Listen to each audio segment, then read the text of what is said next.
اور پھر اگر بدرو بھی اللہ نے ہی تخلیق کی تو پھر سزا کا مقصد کیا؟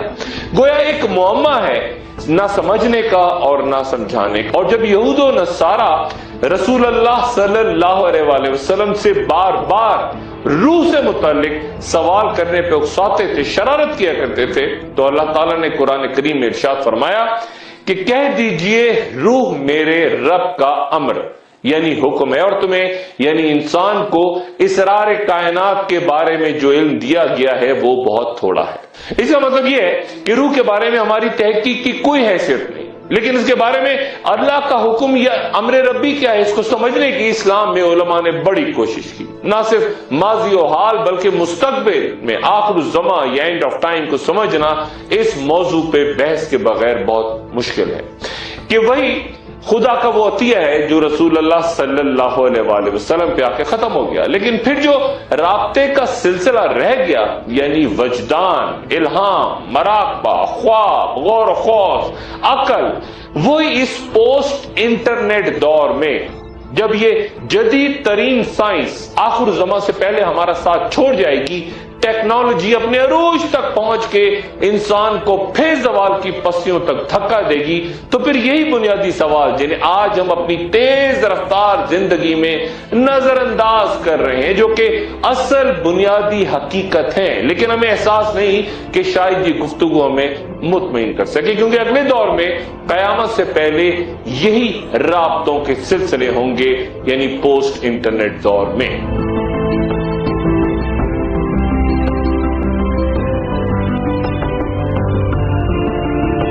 اس موضوع پہ تحقیق کے دوران میں نے امام غزالی رحمۃ اللہ علیہ کی احیاء علوم سے رجوع کیا، لیکن ان کی دلیل یہ ہے کہ یہ یعنی روح ان بھیدوں میں سے ہے جس کو ظاہر کرنا جائز نہیں، لیکن کتاب کے اختتام میں موت پر ایک الگ باب کے طور پہ امام غزالی تحریر کرتے ہیں اور قبر کے عنوان سے کہتے ہیں کہ شاید تمہارے ذہن میں آئے کہ ہم نے کئی کافروں کی قبریں کھلی دیکھی ہیں، ہمیں تو سانپ، بچھو یا کوئی عذاب ہوتا نظر نہیں آیا، کیسے عذاب قبر میں یقین کریں؟ امام غزالی 3 ممکنہ وجوہات بیان کرتے ہیں۔ پہلی جو زیادہ قابل فہم نظر آتی ہے کہ در حقیقت کافر کی قبر میں سانپ اور بچھو تو ہوتے ہیں، وہ کاٹتے ہیں لیکن نظر نہیں آتے، یہ عالم ملکوت کے وہ واقعات ہیں جو دیکھے نہیں جا سکتے۔ عالم ملکوت پہ بھی بعد میں بات کروں گا۔ دوسری ممکنہ وجہ یہ کہ اس کو خواب کے انداز میں دیکھا جائے، جس طرح خواب میں انسان دیکھتا ہے کہ اسے کوئی جانور کاٹتا ہے، کاٹنے کی تکلیف محسوس ہوتی ہے، انسان روتا بھی ہے، چلاتا بھی ہے، لیکن بستر پہ آرام سے سویا پڑا ہوتا ہے۔ اسی طرح قبر کا عذاب ہوگا جو مردے کو محسوس ہوتا رہے گا لیکن دوسروں کو خبر نہیں ہوگی، نظر نہیں آئے گا۔ تیسرا امکان امام غزالی رحمۃ اللہ علیہ یہ بیان کرتے ہیں کہ مرنے کے بعد انسان کو جو روحانی تکالیف ہوں گی انہیں سانپ یا بچھو کے کاٹنے سے تشبیہ دی جا سکتی ہے۔ قرآن شریف روح کے بارے میں مزید بیان کرتا ہے، یہ بات بھی سمجھنا ضروری ہے۔ وہ اللہ ہی ہے جو موت کے وقت روح قبض کرتا ہے، اور جو ابھی نہیں مرا ہے اس کی روح نیند میں قبض کر لیتا ہے، اور پھر جس پر وہ موت کا فیصلہ نافذ کرتا ہے اس سے روک لیتا ہے، اور دوسروں کی روحیں ایک وقت مقررہ کے لیے واپس بھیج دیتا ہے۔ اس آیت پہ غور فرمائیں تو پتہ چلتا ہے کہ روح کو وصول کیا جاتا ہے، ایک کو روک لیا جاتا ہے، اسے چھوڑ دیا جاتا ہے اور بھیجا جاتا ہے۔ اس آیت سے واضح ہوتا ہے کہ روح کا اس ظاہری جسم کے علاوہ بھی ایک جسم ہے اور ایک الگ مستقل وجود بھی ہے روح کا۔ پھر اللہ تعالیٰ فرماتے ہیں کہ کاش تم ان ظالم مشرک لوگوں کو اس وقت دیکھو جب وہ موت کی سختیوں میں مبتلا ہوں اور فرشتے ان کی طرف عذاب کے لیے بڑھ رہے ہوں کہ نکالو اپنی جانیں، آج تم کو ذلت کے عذاب کی سزا دی جائے گی، اس لیے کہ تم خدا پہ جھوٹ بولا کرتے تھے، اس کی آیتوں سے سرکشی کرتے تھے، اور جیسا کہ ہم نے تم کو پہلی دفعہ پیدا کیا آج اکیلے اکیلے ہمارے پاس آئے۔ اس آیت میں روح سے متعلق 4 باتیں بالکل واضح ہوتی ہیں۔ ایک یہ کہ فرشتے روح کو پکڑنے کے لیے ہاتھ پھیلاتے ہیں، دوسری یہ کہ روح کے نکالنے اور نکلنے کی وضاحت ہے، اور تیسری یہ کہ کافروں کی روح موت کے وقت عذاب میں ہوتی ہے، اور چوتھی بات یہ کہ روح اپنے رب کی طرف جاتی ہے۔ گویا یہ تمام صفات ایک جسم میں ہی ہو سکتی ہیں جو انسان کے مادی جسم کے علاوہ ہو۔ پھر ایک اور مقام پہ اللہ تعالیٰ روح کے بارے میں مزید فرماتے ہیں، اور وہی ہے جو تمہاری روح قبض کر لیتا ہے رات کو، اور وہ جانتا ہے کہ جو کچھ تم دن میں کر چکے ہو تاکہ اس کی میعاد پوری ہو سکے، پھر اسی جانب تمہیں لوٹ جانا ہے، پھر تم کو بتا دے گا جو تم کچھ کر رہے ہو، اور اپنے بندوں پر اسی کا حکم غالب ہے، اور وہی تم پہ نگہباں بھیجتا ہے، یہاں تک کہ جب تم میں سے کسی کو موت آتی ہے تو ہمارے فرشتے اس کی روح قبض کر لیتے ہیں اور وہ کوتاہی نہیں کرتے۔ یہاں پہ 3 چیزوں کا روح کے بارے میں بیان ہے۔ ایک تو یہ کہ روح رات کو نیند کے وقت قبض کر لی جاتی ہے، نکال لی جاتی ہے، اور پھر دن کے وقت جب نیند نہ ہو تو روح جسم میں لوٹ آتی ہے۔ تیسری بات یہ کہ موت کے وقت فرشتے روح کو قبض کر کے لے جاتے ہیں۔ ایک اور مقام پہ اللہ تعالیٰ روح کے بارے میں یوں ارشاد فرماتے ہیں کہ اے اطمینان پانے والی روح، اپنے رب کی طرف لوٹ چل، تو اس سے راضی ہو وہ تجھ سے راضی ہو، تو میرے ممتاز بندوں میں شامل ہو جا اور میری بہشت میں داخل ہو جا۔ یہاں 3 نکات پہ غور فرمائیے کہ روح ایک ایسا وجود ہے جو واپس جاتا ہے، داخل ہوتا ہے، راضی بھی ہوتا ہے، گویا ایک الگ مستقل وجود ہے۔ اور صحیح حدیث کے مطابق جو کچھ آیت میں کہا گیا، تو اپنے رب کی طرف لوٹ جا، یہ بات فرشتہ موت کے وقت کہے گا۔ حضرت عمارہ بن حزیمہ رضی اللہ تعالیٰ عنہ سے روایت ہے، وہ فرماتے ہیں کہ میرے والد نے خواب میں دیکھا کہ وہ رسول اللہ صلی اللہ علیہ وآلہ وسلم کی پیشانی مبارک پہ سجدہ کر رہے ہیں۔ اس خواب کے بارے میں نے رسول اللہ صلی اللہ علیہ وآلہ وسلم کی خدمت میں عرض کی تو آپ صلی اللہ علیہ وآلہ وسلم نے فرمایا،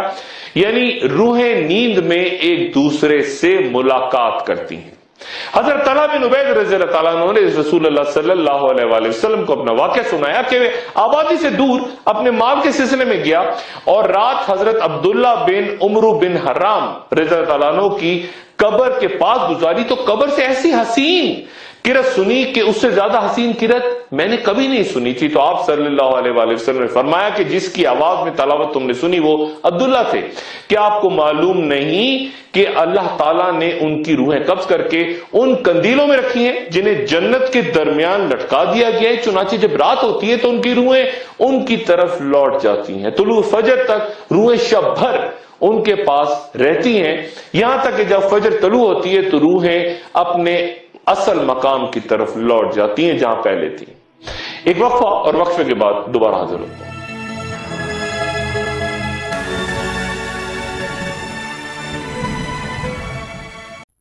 خوش آمدید۔ اہم ترین بحث جو علماء میں رہی وہ یہ کہ کیا ہمارے جسم کی طرح روح بھی فانی ہے؟ جسم تو مر کے دفن ہو جائے گا لیکن روح جسم سے پرواز کر جاتی ہے، تو کیا روح ہمیشہ زندہ رہتی ہے یا وہ بھی جسم کی طرح مر جاتی ہے؟ اور یہ بھی کہ کیا جسم پہلے پیدا ہوا اور پھر اس میں روح ڈالی گئی، یا روح پہلے سے موجود تھی جسے جسم میں پھونک دیا گیا؟ اسلامی تاریخ میں روح سے متعلق لا تعداد علماء کے درمیان بحث کے نتیجے میں کئی گمراہ فرقوں نے بھی جنم لیا۔ مثلا قرآن شریف کی یہ آیت اور میں نے اس میں اپنی روح پھونک دی، گمراہ کن تشریح اس آیت کی یہ لی جاتی ہے کیونکہ اللہ تعالیٰ نے کہا کہ میں نے آدم میں اپنی روح پھونک دی تھی، اس لیے روح اللہ کی ذات کا حصہ ہے، اس لیے ہمیشہ رہے گی، نعوذ باللہ۔ میں اس آیت کو اس طرح سے دیکھتا ہوں کہ اللہ تعالیٰ جب کسی مخلوق کو خود سے وابستہ کرتا ہے، جیسا کہ اللہ کی اونٹنی، تو یہ محض اس کی اہمیت اور فضیلت کا آغاز ہوتا ہے۔ یہ اللہ کا گھر ہے، یعنی سب گھر اور اونٹنیاں اللہ کی مخلوق ہیں، لیکن یہ گھر اور اونٹنیاں افضل اور خاص عظمت والی ہیں۔ اسی طرح جب اللہ تعالیٰ فرماتے ہیں اور اس عورت کا معاملہ جس نے اپنی عظمت کی حفاظت کی تھی، یعنی حضرت مریم، پس ہم نے اس میں اپنی روح پھونک دی۔ ایک اور جگہ بیان کیا گیا کہ اللہ تعالیٰ نے مریم کی جانب ایک فرشتہ بھیجا جس نے ان میں روح پھونک دی، جس کے بعد انہیں حمل ٹھہرا۔ دونوں نظریات، یعنی اللہ تعالیٰ نے خود روح پھونکی یا فرشتے نے پھونکی، اس سے کچھ خاص فرض نہیں پڑتا مقصد میں، کیونکہ یہ بات تو ثابت ہوتی ہے کہ روح ایک الگ مخلوق ہے ذات باری تعالیٰ سے جو کہ خالق ہے۔ پھر چند علماء نے ایک دور میں یہ بحث بھی چھیڑی کہ جب مریم میں روح فرشتے کے ذریعے پھونکی گئی تو پھر دیگر انسانوں میں بھی تو فرشتہ روح پھونکتا ہے، تو پھر مریم کی کیا خصوصیت ہوئی اور عیسیٰ علیہ السلام کو روح اللہ کیوں کہا جاتا ہے؟ اور دوسری بات یہ کہ اگر آدم میں بھی مریم کی طرح روح پھونکی گئی تھی تو پھر حضرت آدم علیہ السلام کی خصوصیات کیسے الگ ہو گئیں؟ کیا یہ کوئی ناقابل فہم بات ہے؟ ہرگز نہیں۔ حضرت مریم کی خصوصیات اور حضرت عیسیٰ علیہ السلام کو روح اللہ کہنے کی وجہ یہ ہے کہ جو روح مریم علیہ السلام کے حمل میں ڈالی گئی وہ روح تمام روحوں میں سے خاص تھی، اور ایسی روح تھی کہ حضرت عیسیٰ علیہ السلام اسی روح سے پیدا ہوئے اور ان کے جسم کے لیے والد کی ضرورت نہیں پڑی تھی۔ لیکن آدم علیہ السلام کی خصوصیت یہ تھی کہ آپ کی تخلیق نہ تو باقی انسانوں کی طرح ماں باپ کے ملاپ سے ہوئی اور نہ ہی عیسیٰ علیہ السلام کی طرح صرف ماں سے ہوئی، اور نہ ہی ان کے جسم میں روح اس فرشتے نے پھونکی جو بعد میں آپ کی اولاد یعنی ہم سب کے جسموں میں روح پھونکنے پہ مامور ہے۔ جہاں تک کہ یہ سوال کہ جسم پہلے پیدا ہوا یا روح پہلے پیدا ہوئی، جمہور علماء کا موقف یہ ہے کہ جسم پہلے پیدا ہوا، لیکن علامہ محمد نصر رحمۃ اللہ علیہ اور علامہ حزم رحمۃ اللہ علیہ نے دلائل دیے ہیں کہ روح پہلے پیدا ہوئی، اور وہ ایک دلیل اس آیت کی صورت سامنے لاتے ہیں، اور ہم نے تم کو پیدا کیا، پھر تمہاری شکل بنائی، اور پھر ہم نے فرشتوں سے کہا کہ آدم کو سجدہ کرو، تو سب نے سجدہ کیا لیکن ابلیس نے نہ کیا۔ اس آیت کی ترتیب ظاہر کرتی ہے کہ پہلے جسم پیدا کیا گیا، پھر اس کی شکل بنائی گئی، اور پھر روح کی تخلیق جو ہو چکی تھی اسے جسم میں پھونک دیا گیا۔ تخلیق آدم کی تفصیل جو قرآن شریف سے معلوم ہوتی ہے وہ یہ کہ اللہ تعالیٰ جب اپنی پسندیدہ اشیاء کی تخلیق سے فارغ ہو گئے اور عرش پہ جلوہ افروز ہوئے، ابلیس کو آسمان دنیا میں بادشاہ بنایا، اور اس سے پہلے ابلیس ان فرشتوں کی نگرانی کرتا تھا جنہیں جن کہا جاتا تھا، اسی لیے جن ان کو کہا جاتا ہے کہ وہ جنت والوں کے نگراں تھے۔ اس بات پہ بعد میں تفصیلاً گفتگو کروں گا، لیکن جب ابلیس نگراں تھا تو اس کے دل میں یہ بات آئی کہ مرتبہ اللہ تعالیٰ نے یقیناً اسے کسی خصوصیت کی وجہ سے دیا ہے، اور جیسے ہی ابلیس کے دل میں یہ تکبر آیا تو اللہ تعالیٰ کو اس کا علم ہو گیا، اور اللہ تعالیٰ نے فرشتوں سے کہا بے شک میں زمین میں خلیفہ بنانے والا ہوں۔ فرشتوں نے عرض کیا کہ خلیفہ کا کیا حال ہوگا اور وہ زمین پہ کیا کرے گا؟ اللہ تعالیٰ نے فرمایا میرے خلیفہ کی اولاد ہوگی جو زمین میں فساد کرے گی۔ تو فرشتوں نے عرض کی کیا تو نائب بناتا ہے ایسے شخص کو جو اس میں فساد پھیلائے گا اور خون بہائے گا؟ اللہ تعالیٰ نے فرمایا میں وہ جانتا ہوں جو تم نہیں جانتے۔ پھر اللہ تعالیٰ نے جبرائیل علیہ السلام کو زمین کی طرف بھیجا کہ زمین سے کچھ مٹی لے کے آئیں، تو زمین نے کہا میں پناہ مانگتی ہوں، مجھ سے اس مقصد کے لیے مٹی مت لے کے جانا۔ پھر اللہ تعالیٰ نے حضرت میکائیل علیہ السلام کو بھیجا، زمین نے ان سے بھی پناہ مانگی۔ پھر اللہ تعالیٰ نے موت کے فرشتے کو بھیجا، اور پھر موت کے فرشتے نے زمین کی التجا کو نظر انداز کرتے ہوئے مختلف جگہوں سے سرخ، سفید، سیاہ اور دیگر رنگوں کی مٹی لی۔ اسی لیے بنی آدم یعنی انسانوں کے رنگ مختلف ہیں۔ یہ مٹی لے کے موت کا فرشتہ اللہ کے پاس پہنچا تو اللہ نے فرشتوں سے کہا کہ میں بنانے والا ہوں انسان مٹی سے، تو جب میں اس کو درست کر لوں اور اس میں روح پھونک دوں تو تم گر پڑنا اس کے آگے سجدے میں۔ اللہ تعالیٰ نے آدم علیہ السلام کی تخلیق اپنے ہاتھ سے کی کہ ابلیس اس پہ اپنی بڑائی نہ جتائے، اور اگر بڑائی جتائے تو اللہ تعالیٰ کہیں کہ کیا اس پہ اپنی بڑائی جتاتا ہے جسے میں نے اپنے ہاتھ سے بنایا۔ پھر اللہ تعالیٰ نے اس مٹی کو انسان بنا دیا جو 40 سال تک خاکی صورت میں پڑا رہا۔ فرشتے اس خاکی جسم کے پاس سے گزرتے تو گھبرا جاتے، جبکہ ابلیس اس خاکی جسم کو جب ٹھوکرے لگاتا تو اس میں سے عجب طرح کی آواز آتی۔ یہ قرآن شریف میں یوں بیان ہوا ہے، پیدا کیا انسان کو بجتی ہوئی مٹی سے جو ٹھیکری جیسی تھی، اور پھر 40 سال بعد اللہ تعالیٰ نے اس جسم میں روح پیدا کرنے کا ارادہ فرمایا تو فرشتوں سے کہا کہ جب میں اس میں روح پھونکوں تو تم اسے سجدہ کرو۔ جب روح داخل ہوئی تو جسم نے چھینک ماری، جس پہ فرشتوں نے اس سے کہا کہ کہو الحمدللہ، اور پہلے انسان نے اپنے پہلے الفاظ یعنی الحمدللہ کہے، جس پہ اللہ تعالیٰ نے اس سے کہا کہ یرحمک اللہ، تیرا رب تجھ پر رحم کرے۔ جب روح پیٹ میں پہنچی تو کھانے کی طلب ہوئی۔ پاؤں میں روح کے پہنچنے سے پہلے ہی حضرت آدم علیہ السلام جنت کے پھلوں کی طرف تیزی سے بڑھنے لگے۔ اس مرحلے پہ اللہ تعالیٰ کا ارشاد مبارک ہے، بنا ہے انسان جلدی کے لیے۔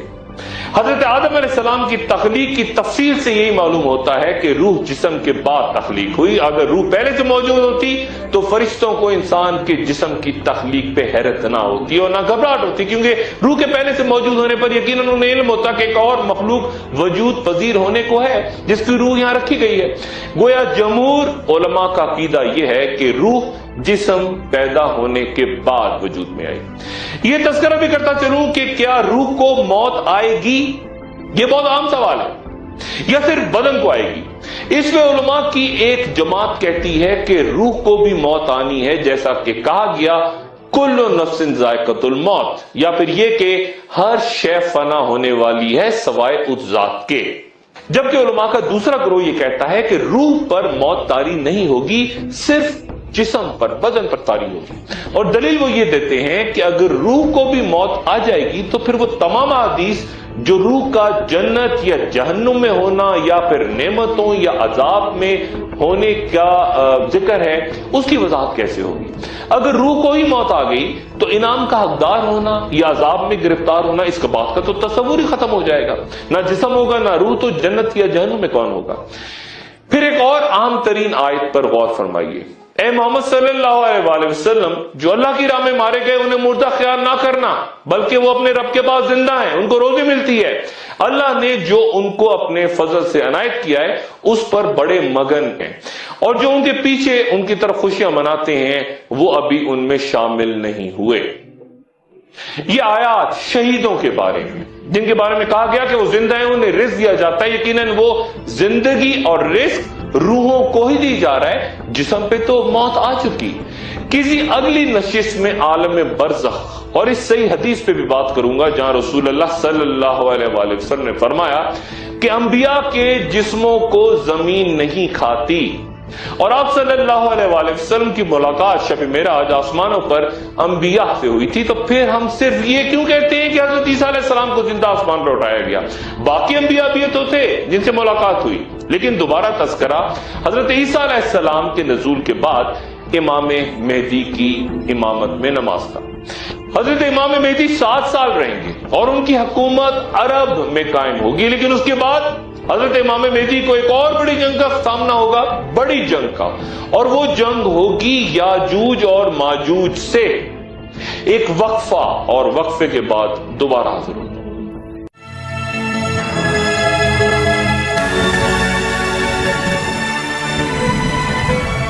خوش آمدید۔ تمام آسمانی اور الہامی کتابوں میں ہی نہیں بلکہ دیگر مذاہب میں بھی نشاندہی ہے کہ خانہ کعبہ پہلی انسانی تعمیر ہے۔ حضرت ابراہیم علیہ السلام کی تعمیر کعبہ پہ تو مکمل اتفاق ہے، لیکن اس سے پہلے بیت اللہ کے بارے میں مختلف روایات ہیں۔ مثلا بعض علماء کا کہنا ہے کہ اللہ تعالیٰ نے بیت اللہ کا مقام زمین کو پیدا کرنے سے 2000 سال پہلے ہی متعین فرما دیا تھا، اور آسمانوں اور زمینوں کی تخلیق سے پہلے اسے پانی پہ رکھ دیا تھا، جیسے پانی پہ سفید جھاگ ہوتی ہے۔ جب حضرت آدم علیہ السلام کو زمین پر اتارا گیا تو انہوں نے تنہائی سے تنگ آ کے اللہ تعالیٰ سے عرض کی کہ اے میرے رب، میں فرشتوں تک کی آواز نہیں سن سکتا، تو اللہ تعالیٰ نے فرمایا کہ تو میرے لیے گھر بنا اور اس کا طواف کر، جس طرح فرشتے میرے اس گھر کا طواف کرتے ہیں جو آسمانوں پر ہے۔ یہ روایات بھی ہیں کہ اللہ تعالیٰ نے آسمان سے بیت معمور کو اتارا۔ آدم علیہ السلام نے سرزمین ہند سے ایک فرشتے کی رہنمائی میں بیت اللہ تک کا سفر کیا اور پھر حج بھی کیا، تو فرشتوں نے کہا کہ اے آدم، آپ کا حج قبول ہو گیا، جس طرح ہم نے آپ سے 2000 سال پہلے حج کیا تھا۔ حضرت ابن عباس رضی اللہ تعالیٰ عنہ فرماتے ہیں کہ طوفان نوح کے زمانے میں اسے 4تھے آسمان پہ اٹھا لیا گیا تھا، جبکہ جبرائیل علیہ السلام نے حجر اسود کو جبل ابو قبیس میں چھپا دیا تھا تاکہ طوفان سے بچ سکے۔